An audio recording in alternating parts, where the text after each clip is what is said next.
ಸಿರಿತನ, car, ಬಂಗ್ಲೆ ಒಂದು ಎಲ್ಲ ಇದ್ದವ್ರ ಮನ್ಯಾಗ ನಮ್ಮನ್ನು ಹುಟ್ಟವ್ರು ನಾವೆಲ್ಲ ಹಂಗೆ ಬರ್ಕೋತಿದ್ದೀವಿ ನಾವು. ಅವ ಅದಕ್ಕೆ ಕೊಟ್ಟಿಲ್ಲ ಪರಮಾತ್ಮ. ಮತ್ತು ಎಲ್ಲರೂ ಅಲ್ಲೇ ಹುಟ್ಟಿದ್ರೆ ಮತ್ತೆ ಇಲ್ಲಿ ಬೇಕಲ್ಲ. ಹುಟ್ಟನ್ನು ಅವನ ಕೈಯೊಳಗೆ ಇಟ್ಟುಕೊಂಡಾನ, ಹುಟ್ಟಿನ ಗುಟ್ಟನ್ನು ಅವನ ಕೈಯಾಗ ಇಟ್ಟುಕೊಂಡಾನ. ಆನಂತರ ಸಾವನ್ನು ಕೂಡ ಅವನ ಕೈಯೊಳಗೆ ಇಟ್ಟುಕೊಂಡಾನವ. ಅದನ್ನು ನಿಮ್ಮ ಕೈಯಾಗ ಕೊಟ್ಟಿದ್ರೆ ನಿಮಗೆ ಎಂದು ಸಾಧ್ಯಕತ್ತೆ ಅಂದ ಡೇಟ್ ಫಿಕ್ಸ್ ಮಾಡ್ಕೋರಿ ನೀವು ಅಂತ. ದೇವ್ರು ನಿಮ್ಮ ಕೈಯಾಗ ಏನಾರ ಸಾವಿನ ಡೇಟ್ ನೀವು ಫಿಕ್ಸ್ ಮಾಡ್ಕೋರಿ ಅಂತ ನಿಮ್ಮ ಕೈಯಾಗ ಕೊಟ್ಟಿದ್ರ ನೀವೆಂದಾರ ಫಿಕ್ಸ್ ಮಾಡ್ಕೋತಿದ್ರೇನ್ರಿ? ಮುಂದೆ ಹಾಕುದ ಹೋಗ್ಲಾಡ್ರಿ ಇನ್ನೊಂದು 50 ವರ್ಷ, ಹೋಗ್ಲಾಡ್ರಿ ಇನ್ನೊಂದು 50 ವರ್ಷ. ಕಾಟಾದ ಮ್ಯಾಗ ಬುದ್ಧಿ ಒದ್ದಾಡಿ ಹಾಕಿದ್ರು ಇನ್ನೊಂದು 50 ವರ್ಷ ಹೋಗ್ಲೇರಿ. ಹಂಗೆ ಡೇಟ್ ಫಿಕ್ಸ್ ಮಾಡವ್ರ ಅಲ್ಲಿ ನಾವು. ಅದಕ್ಕೆ ದೇವ್ರು ನಿಮ್ಮ ಕೈಯಾಗ ಅದನ್ನು ಕೊಟ್ಟಿಲ್ಲ, ಅದನ್ನು ಒಂದು ಅವ ಇಟ್ಟುಕೊಂಡ. ಆದ್ರೆ ಸಾವು ಮುಖ್ಯ ಅಲ್ಲ ಯವ್ವ, ಸಾವು ಮುಖ್ಯ ಅಲ್ಲ, ಹುಟ್ಟನೂ ಮುಖ್ಯ ಅಲ್ಲ. ಆದ್ರೆ ಸಾವು ಹುಟ್ಟು ಸಾವುಗಳ ಮಧ್ಯ ಬದುಕೇನದಲ್ಲ ಅದು ಬಹಳ ಮುಖ್ಯ ಅದ. ಅದನ್ನು ನಿಮ್ಮ ಕೈಯಾಗ ಕೊಟ್ಟನ ಪರಮಾತ್ಮ. ಹುಟ್ಟು ಸಾವುಗಳ ಮಧ್ಯ ಬದುಕನ್ನು ಕಟ್ಟಿಕೊಳ್ಳೋದೇನದಲ್ಲ, ಬದುಕನ್ನು ನಿರ್ಮಾಣ ಮಾಡಿಕೊಳ್ಳೋದೇನದಲ್ಲ, ಅದನ್ನು ಭಗವಂತ ನಿಮ್ಮ ಕೈಯೊಳಗೆ ಕೊಟ್ಟಾನ. ಬದುಕು ಅಂತಂದ್ರೆ ಒಂದು 100 ಪೇಜಿಂದು ಡೈರಿ ಇದ್ದಂಗೆ ರೀ, ಡೈರಿ ಇದ್ದಂಗೆ. ಮೊದಲನೇ ಪುಟದೊಳಗೆ ಭಗವಂತ ಒಂದೇ ಪುಟದೊಳಗೆ ಬರದಾನ, ನಿಮ್ಮ ಹುಟ್ಟು ಅಂತ ಬರದಾನ. ಅದ ಅವನ ಕೈಯಾಗಿ ಇಟ್ಟುಕೊಂಡಾನ, ಅದನ್ನು ಖಾಲಿ ಬಿಟ್ಟಾನ, ಬರದಿಲ್ಲ. ಮೊದಲನೇ ಪೇಜ್ ಅವನ ಕೈಯಾಗಿ ಇಟ್ಟುಕೊಂಡಾನ, ಲಾಸ್ಟ್ ಪೇಜನ್ನು ಅವನ ಕೈಯೊಳಗೆ ಇಟ್ಟುಕೊಂಡಾನ. ಆದರೆ ಬದುಕಿನ ಮಧ್ಯೆ ಇರತಕ್ಕಂಥ 98 ಪೇಜಗಳನ್ನು ನಿಮ್ಮ ಕೈಯಾಗ ಕೊಟ್ಟಾನ. ನೀವೇನು ಬರಿಬಹುದು ಅದರೊಳಗೆ ಎಲ್ಲನೂ ಒಳ್ಳೇದು ಬರಿಬಹುದು, ಕೆಟ್ಟದ್ದು ಬರಿಬಹುದು. ಅದರ ತುಂಬ ಮಸಿ ಅಂದ್ರೆ ಈ ಮಸೀದರಿ ಇರ್ತಾವಲ್ಲ, ಹಂಗೂ ಕೆಲವೊಬ್ರು ಡೈರಿ ಅಂದ್ರೆ ಏನ್ರಿ? ದಿನಚರಿ. ನಮ್ಮ ಬದುಕಿನ ದಿನಚರಿ. ನಾವು ಯಾವಾಗ ಏಳಬೇಕು, ಯಾವಾಗ ಮಲಗಬೇಕು, ಎದ್ದು ಏನು ಮಾಡಬೇಕು, ಇದೆಲ್ಲ ನಮ್ಮ ಬದುಕಿನ ದಿನಚರಿ ಅದ ರೀ. ಇದನ್ನು ನಮ್ಮ ಕೈಯೊಳಗೆ ಕೊಟ್ಟಿದ್ದಾನೆ ಪರಮಾತ್ಮ. ಆ ರೀತಿಯೊಳಗ ಅರ್ಜುನ ಬಂದು ಏನು ಮಲ್ಕೊಂಡಲ್ಲ, ಗೊರ್ರ ನಿದ್ದಿತ್ತು. ಅರ್ಜುನನ ಬಿಡಾರದ ಬಾಜುನೇ ಕೃಷ್ಣಂದು. ಅವನದೊಂದು ಬಿಡಾರ, ಇವನದೊಂದು ಬಿಡಾರ. ಆಚೆ ಕಡೆ ಅವ ಕೃಷ್ಣ ಪರಮಾತ್ಮ ಕಾಟ ಮೇಲೆ ಕುಂತಿದ್ದ. ಇವೊಂದು ಸಪ್ಪಳು ಬರಾಕೈತಿ, ಗೊರ್ರ ಅಂತ. ಕೆಲವೊಬ್ರು ನಿದ್ದೆ ಸಪ್ಪಳು ಆಗ್ತದ ನೋಡ್ರಿ. ಗಂಡರ ಗೊರ್ರ ತಿರ್ತತೆ, ಹೇಂತರ ಗೊರ್ರ ತಿರ್ತೈತೆ ರೀ. ಮತ್ತು ಅನಿವಾರ್ಯ ಅಲ್ರಿ, ಹೊಂದಾಣಿಕೆ ಮಾಡ್ಕೊಂಡು ಹೋಗ್ಬೇಕು. ಕೆಲವೊಬ್ಬರು ಹೆಣ್ಮಕ್ಳು ಕಡಿಮೆ ರೀ, ನಮ್ಮ ಗಂಡ್ಮಕ್ಳು ಮಂದಿ ಜಾಸ್ತಿನ ಗೊರ್ರ ಅನ್ನೋದು. ಅವ್ರ ಅಕಸ್ಮಾತ್ ಕೆಲವೊಬ್ಬರು ಹೆಣ್ಮಕ್ಳು ಎಲ್ಲಾರು ಊರಿಗೆ ಹೋಗಿದ್ರು ಅಂದ್ರೆ, ನಿನ್ನೆ ಊರಿಗೆ ಹೋಗಿದ್ನಿ ಬೆಳತನಕ ನಿದ್ದೆ ಹತ್ತಿಲ್ಲ ನನಗೆ. ಯಾಕೆ? ಈ ಗೊರ್ರ ಸಪ್ಪಳಿಲ್ಲಲ್ಲ ಅಲ್ಲಿ. ಇಲ್ಲಿ ಮನ್ಯಾಗ ಗಂಡಂದು ಗೊರ್ರ ಸಪ್ಪಳಿತ್ತು, ಆ ಗೊರ್ರ ಸಪ್ಪಳಕ್ಕೆ ನಿದ್ದೆ ಅದು ರೂಢಿನ ಮಾಡ್ಕೋಬೇಕ್ರಿ. ಮತ್ತು ಅನಿವಾರ್ಯ ಅದು ರೂಢಿನೇ ಮಾಡ್ಕೋಬೇಕು. ಕೆಲವೊಬ್ಬರದು ಗೊರಕೆ ಹೊಡೆಯೋದು. ಸೈಂಟಿಫಿಕ್ ಪ್ರಕಾರ ಯಾರಾದರೂ ಗೊರಕೆ ಹೊಡಿತಿದ್ದರೆ ಇಮಿಡಿಯೇಟ್ ಡಾಕ್ಟರ್ಗೆ ಭೇಟಿ ಆಗ್ಬೇಕು. ಅದು ದೇಹದಲ್ಲಿ ಆಗತಕ್ಕಂಥ ಬದಲಾವಣೆಗಳನ್ನು ತೋರಿಸ್ತದ ಅಂತದ್ದು. ಗೊರಕೆ ಹೊಡಿತಿದ್ರಿ ಅಂತಂದ್ರೆ ಅದನ್ನು ಬೇಗನೆ ಡಾಕ್ಟರ್ಗೆ ಇನ್ಫಾರ್ಮೇಷನ್ ಮಾಡಬೇಕು. ಅವ ಎದ್ದು ಓಡಿ ಬಂದ ಕೃಷ್ಣ ಪರಮಾತ್ಮ. ಇವ ಮಲ್ಕೊಂಡಿದ್ದ, ಜೋರ್ ನಿದ್ದಿ, ಗಾಢ ನಿದ್ರಿಯೊಳಗೆ. ಅವ ಅಂದ ಆಶ್ಚರ್ಯ ಆದವ, ಅರೆ ಇವ ಕಾಟಾದ ಮ್ಯಾಗ ತುಂಬ ಹೊತ್ಕೊಂಡು ಮಲ್ಕೊಂಡು ಬಿಟ್ಟನಲ್ಲ.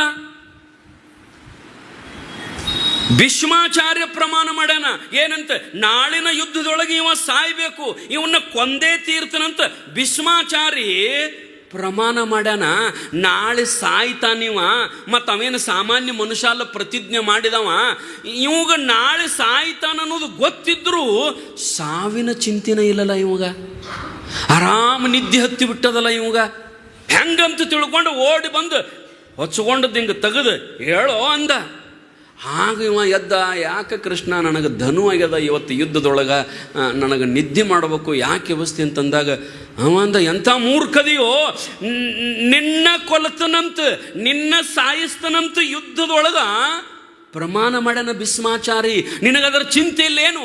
ನಾಳಿನ ಸಾವಿನ ಬಗ್ಗೆ ನಿನಗ ನೋವಿಲ್ಲೇನು ಅಂತಂದಾಗ ಅವ ಅಂದ, ನಾಯಕ ಚಿಂತೆ ಮಾಡ್ಲಂದವ.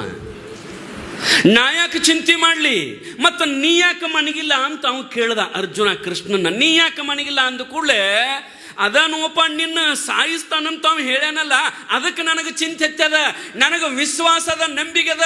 ನೀ ಚಿಂತೆ ನನ್ನ ಬದ್ದಲ್ಲ ಮಾಡಕತ್ತದಿ, ಮತ್ತು ನಾ ಯಾಕೆ ಮಾಡ್ಲಪ್ಪ, ನಾ ಆರಾಮ್ ಮಲ್ಕೊಂಡ್ಬಿಟ್ಟನಿ ಅಂದವ ಅರ್ಜುನ.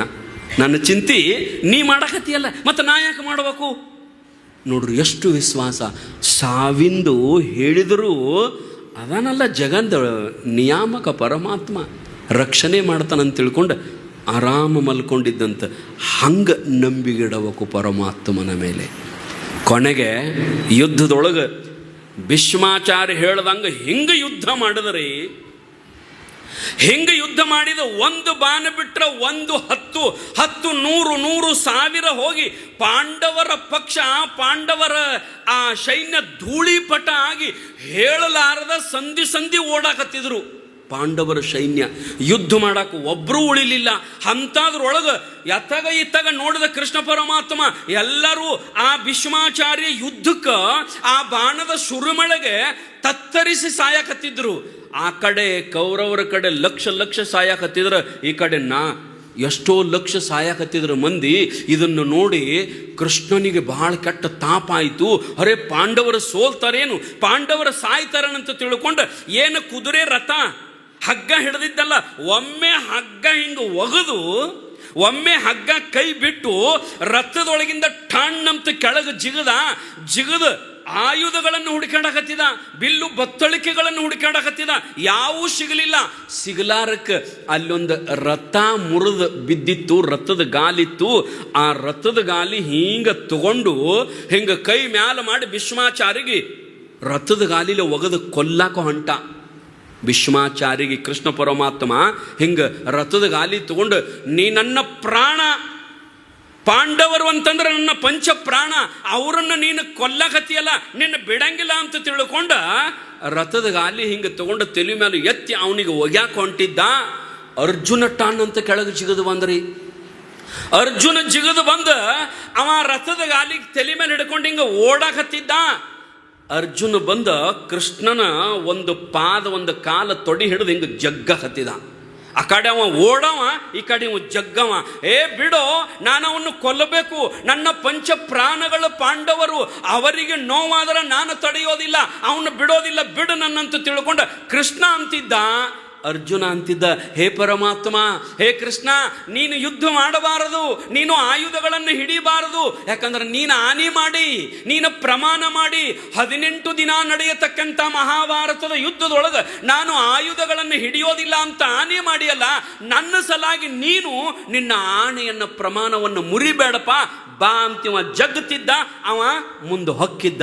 ಹಂಗ ಹೋಗ್ತಾ ಹೋಗ್ತಾ ಭೀಷ್ಮಾಚಾರ್ಯ ರಥದ ಸಮೀಪ ಹೋಗಿ ಇನ್ನೇನು ಆ ರಥದ ಗಾಲಿಯನ್ನು ತಗೊಂಡು ಹಿಂಗೆ ಒಗೆಯುವುದರೊಳಗ ಭೀಷ್ಮಾಚಾರ್ಯ ತನ್ನ ಬಿಲ್ಲು ಬಾಣ ಬತ್ತಳಿಕೆಗಳನ್ನು ಕೆಳಗೆ ಬಿಟ್ಟು ಹಿಂಗೆ ನಿಂತು ಬಿಟ್ಟ.